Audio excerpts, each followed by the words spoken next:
Les obsèques de Kavinsky avaient lieu ce mercredi 12 août 2026, à Paris. Les proches du célèbre DJ, qui est décédé subitement le 28 juillet dernier à l'âge de 50 ans seulement, se sont réunis pour la cérémonie religieuse qui se tenait en l'église Saint-Pierre de Montmartre dans le 18e arrondissement. Un dernier adieu. C'est ce mercredi 12 août 2026 que les obsèques de Kavinsky avaient lieu. Un peu plus de 2 semaines après la mort du célèbre DJ, celles et ceux qui voulaient honorer sa mémoire avaient rendez-vous à 10h30 en l'église Saint-Pierre de Montmartre dans le 18e arrondissement de Paris, comme l'avait récemment annoncé sa famille.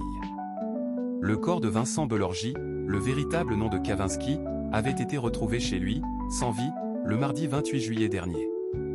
L'artiste, à qui l'on doit notamment les tubes Road Game ou encore Night Call, était âgé de 50 ans seulement.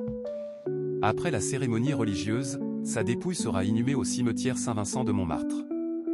Obsèques de Kavinsky, de nombreuses personnalités présentes pour lui dire adieu. Ainsi, ce mercredi matin, plusieurs personnalités étaient présentes pour assister aux obsèques de Kavinsky. C'était notamment le cas de Thomas Bangalter des Daft Punk, ainsi que Pedro Winter, l'ancien manager du duo. On comptait aussi le cinéaste Gaspard Noé, ou encore le comédien Nicolas Duvauchel. Les causes de la mort de Kavinsky encore inconnues. Concernant les causes de la mort du célèbre DJ, aucune information n'a encore été communiquée officiellement.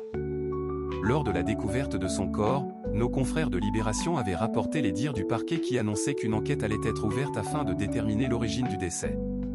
Aucun élément suspect n'a été découvert sur place par les services primo-intervenants, avait-il ajouté.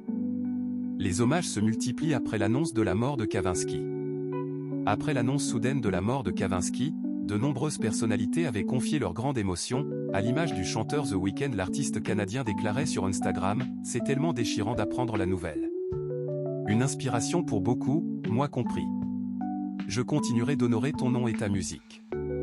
Repose en paix Kavinsky. » Angèle, qui avait chanté avec lui lors de la cérémonie de clôture des JO de Paris en 2024, avait aussi pris la parole, immense tristesse.